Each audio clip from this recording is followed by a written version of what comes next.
안녕하세요. 자출러TV입니다. 사람은 뭘 하든 점점 발전하고 시간이 갈수록 좋아져야 성취감도 생기고 더 재미도 느껴지는 것 같습니다. 실력이 늘지 않으면 재미도 없어지죠. 건강을 위해서 어렵게 결심하여 시작한 자전거. 성취감을 마음껏 느껴도 되는 짜릿한 순간을 몇 가지 나열해 보겠습니다. 첫 번째, 자전거가 왔다 갔다 하지 않고 똑바로 주행할 수 있게 되었을 때입니다. 당연한 소리 같지만 이게 생각보다 그렇게 쉽지 않습니다. 자전거가 오토바이보다 더 어려운 이유는 페달링 하면서 좌우로 흔들리는 자전거를 또 중심을 잡아줘야 하기 때문입니다. 오토바이는 그런 거 없죠. 이게 된다는 의미는 매우 큽니다. 다리에 충분한 힘이 붙었다는 얘기이고 자전거에 충분한 속도도 붙었다는 의미이기 때문입니다. 이게 아직 안 되시는 분들은 공도로 절대 나가시면 안 됩니다. 앞에서 좌우로 흔들리는 자전거는 차들에게 매우 큰 스트레스를 줄 수 있고 나아가 라이더 본인이 매우 위험해질 수 있기 때문입니다. 중수 이상 되시기 전에는 가급적 공도에는 절대 나가지 마세요. 두 번째, 페달링을 멈추지 않고 계속 할 수 있게 되었을 때입니다. 처음 자전거 시작하면 다들 페달링 한 10번 하고 쉬면서 윙 하는 자전거 라체 소리 한번 들어주고 또 한 10번 페달링하고 윙 소리 들어주고 그렇게 타는 게 맞는 것 같기도 하고 멋져 보이는 것 같기도 하지만 진실은 다리 힘이 빠져서 계속 페달링을 할 수가 없는 것이 사실입니다. 하지만 자전거 고수가 되려면 페달링을 멈추지 않고 계속하는 게 실력의 핵심입니다. 부득이한 상황이 아니면 페달링을 멈추지 말아야 합니다. 무리하게 페달링하여 허벅지 퍼지고 쉬어주고를 반복하는 게 아니라 자신에게 적합한 기어비와 페이스를 찾아서 쉬지 않고 페달링을 할 수 있게 되었을 때 고수가 되는 짜릿한 성취감을 느끼실 것입니다. 세 번째, 중간에 쉬지 않고 목적지까지 한 번에 도착했을 때입니다. 처음에 자전거 시작하면 목적지까지 한 번에 가는 게 참 쉽지 않죠. 여기저기 아프고 숨차고 다리 아파서 중간에 쉬지 않으면 도저히 갈 수가 없는데 연습을 통해 이걸 해내면 또 한 번 그렇게 짜릿합니다. 쉬지 않고 달리는 게 중요한 이유는 시간 때문입니다. 30분이면 갈 수 있다고 판단한 거리가 중간에 잠깐이라도 쉬어주면 40분, 50분 그냥 넘어갑니다. 쉬지 않고 달리면 진짜로 30분 안에 도착할 수도 있게 됩니다.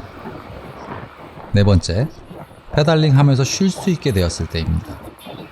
페달링을 계속 하는 것도 힘들어 죽겠는데 페달링을 하는 게 어떻게 쉬는 거냐라고 말씀하시는 분도 계시리라 생각합니다. 자전거를 계속 타고 실력이 좋아지면 신기하게도 이게 가능해집니다. 자덕들 사이에서는 이를 인터벌 훈련이라고 합니다. 원리는 간단합니다. 평소 페이스대로 달려주다가 속도를 자기 페이스의 약 50% 정도 높여서 1분에서 2분 정도 유지시켜주는 것입니다. 매우 힘듭니다. 오래 지속하기 어렵지요. 그러면 다시 자기 페이스로 돌아오면 됩니다. 이때가 바로 페달링 하면서 쉬어주는 상황이 되어버립니다. 죽을 것 같이 힘들었는데 평소 내 페이스로 달리는 게 쉬는 게 되어버리는 짜릿한 순간이 되는 것입니다. 인터벌 훈련은 생각보다 꽤 중요하다고 생각합니다. 인간은 적응의 동물이라 자전거 타면 탈수록 더 이상 힘도 안 들고 살도 안 빠지는 순간이 곧 옵니다. 그 이유는 내 몸이 좋아져서 이제 그 정도로는 운동이 안 되는 상황이 온 것이죠.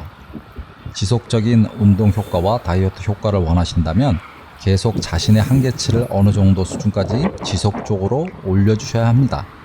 인터벌 훈련은 이를 위한 최적의 훈련 방법이라고 생각합니다. 다섯 번째, 쉬지 않고는 못 올라가던 어필을 한 번에 올라갔을 때입니다. 처음 자전거 시작하면 평지는 금세 적응이 되지만 어필을 올라갈 때만 참으로 힘들고 괴롭습니다.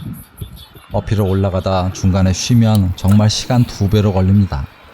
쉬는 시간도 2배 쉬어야 하고 물도 2배로 마셔야 합니다. 끌바라도 하시면 시간 거의 3배 걸립니다.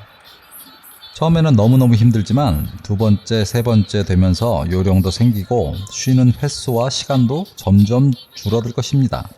그러다가 처음으로 쉬지 않고 정상에 오르시면 그 짜릿함에 취해서 어필을 찾아다니는 매니아가 될 수도 있습니다.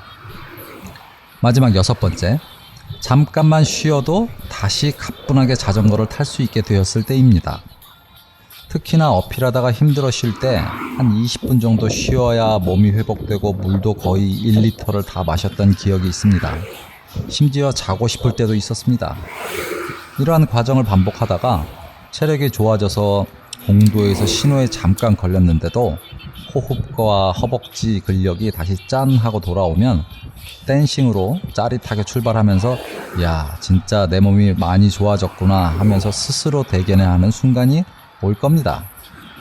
자, 오늘은 자전거 타면서 짜릿한 성취감의 순간들을 얘기해 보았고요. 또 다른 좋은 이야기로 곧 돌아오겠습니다. 감사합니다.